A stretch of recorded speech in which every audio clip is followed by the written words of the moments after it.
Hey guys, it's Halen and welcome to the second encounter of the Eater of Worlds raid lair that doesn't really have a name, but the objective is to break the barrier.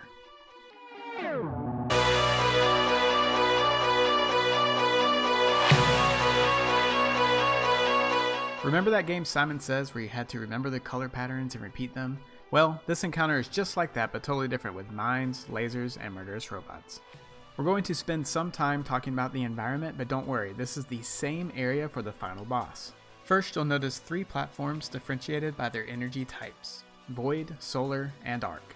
It's quite common for people to also call them by their color: purple, red, and white. Each platform has an altar with three fires. We'll just call these fires for short and get to their function in just a second. On the rocks, in between the platforms, you will find objects called Vex Craniums. Picking up one of these craniums will start the encounter, and we're going to call them skulls for short. The skulls can be picked up, taken to a platform, and put into one of the fires. We're going to call this action cooking a skull. After about 30 seconds, the skull can be taken out of the fire and is now an energy cannon that you can fire, similar to the crystals in the Pleasure Gardens encounter. The skull's energy type will be that of the fire it was cooked in. Now we're going to turn our attention up at the large box-shaped object floating in the middle of the three platforms. This, for all intents and purposes, is going to be the boss. The boss is made up of armor sections, and each section has a set of 3 sockets. There are 6 armor sections total, 2 on each side, left and right. Once we start the encounter, mines will spawn in one set of sockets. The mines will look like cone-shaped crystals poking out of the boss, and each of them will be one of the 3 energy types. Finally, add spawns will come from caves or doors towards the front of each platform. Each platform has 2 spawns, making left and right waves of adds. These adds are just normal health goblins, but a major minotaur will spawn periodically when there is a skull cooking on that platform. Multiple skulls cooking on a platform equals multiple minotaur spawns. Now that we're familiar with the environment, let's talk about the mechanics of this fight. Once we know the energy types of the 3 mines, we need to cook 1 skull for each mine, matching the energy types.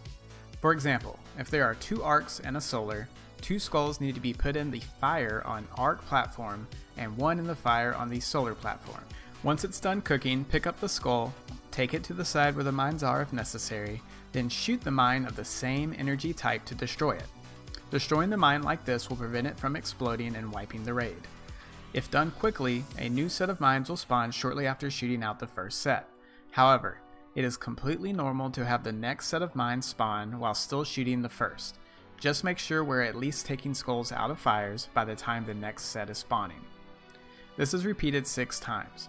Once all the armor sections have been destroyed, we will receive some loot and move on to the final boss. Before we get to the strategy, I want you to know that there are many different ways to approach the mechanics of this encounter. The strategy I prefer to use isn't going to be the best for a world record clear time, but it will make for a reliable, pick-up group-friendly completion. If someone is struggling with a certain job or logic, just switch it up to make it doable for your group. We're going to split up the fire team into 2 roles: cookers and shooters. First, let's talk about the cookers. Once we know the energy types of the mines, the cookers will each pick up a skull and take them to the platforms needed to cook them.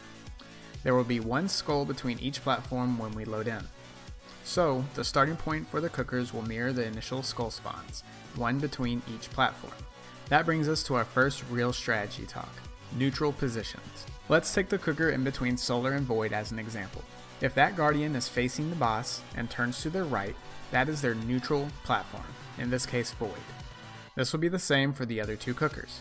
The point of neutral positions is to eliminate additional or unnecessary communication. If the mines were 1 of each energy type, or rainbow, then no other communication is necessary after that callout. Each cooker goes to their neutral platform. Of course, we're not always going to get a rainbow configuration on each spawn, but the neutral positions will still help us out. Let's say there are 2 Void mines and 1 Solar.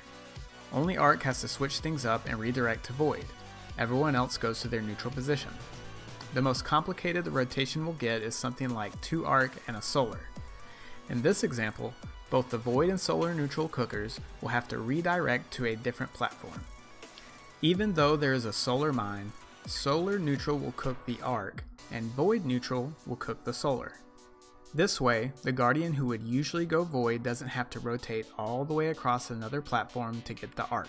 It's just easier if the neutral Solar rotates to Arc and lets the Void go to Solar. In conclusion, if you are the cooker, make sure to listen to the full mine configuration, so you are making the most logic rotation for yourself and the other cookers. Now, let's talk about the shooters. These Guardians will start one on each platform where the fires are. Since these Guardians have the best viewpoint, they will call out what mines have spawned and on what side. This should sound something like 2 Voids and a Solar on Arc side. Right after the mines appear, a group of goblins will spawn around the fires. These spawn with each group of mines, and you should take them out first.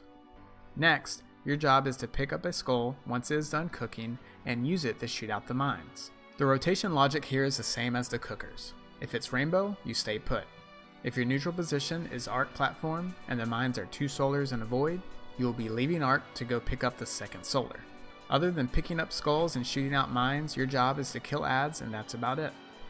Shooters should make sure to reset back to their original platform after destroying a mine so they can take care of the new goblin spawn. Then rotate appropriately if necessary.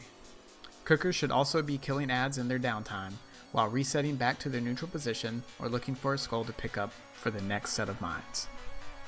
And those are the basics needed to get through the encounter, but here are some tips to make you even better at it. There will be 3 skulls at any given time, and a maximum of 6 skulls can be on the map once 3 are being cooked. We could cook additional skulls for future mines, but this just spawns additional Minotaurs and sometimes causes confusion with the other cookers if everyone isn't on the same page. The location of the first set of mines is completely random, but subsequent sets will always spawn to the left of the last set. It is very common that someone will shoot a mine on the newer set, leaving a mine on the older set that is about to explode.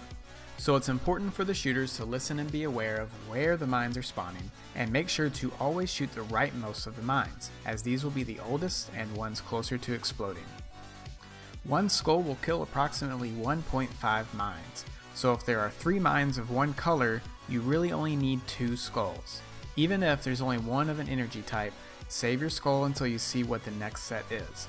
Let's say there's only 1 Void on the current set of mines. If you destroy that mine, tapping the trigger to not overshoot and waste ammo, you'll have about half a mine's worth of DPS left in your skull. If the next set has 2 Voids, you can empty the rest of that skull's DPS into one of those Void mines. This means you now only have to cook 1 additional Void skull to finish that set. I would still cook 1 for 1, but taking advantage of these details will allow you to make some of the clutch comebacks when you're behind. Once you have a set of raid gauntlets, you can take advantage of the raid armor mods. One of those mods is called Striking Hand, which gives you a 20% extra damage buff after killing an enemy with a melee attack. This buff also affects your skull damage to a significant threshold. With this buff active, you can completely destroy 2 mines with 1 skull. And now that all the armor plating has been removed, the final boss is unlocked. This encounter was kinda like training wheels, as the final boss will use some of the same mechanics with some extra thrown in. If you're learning something from Raid School, please like and subscribe below, then head over to my Twitch channel where you can join my fire team and put to use what you've learned. Again, my name is Halen and thanks for watching.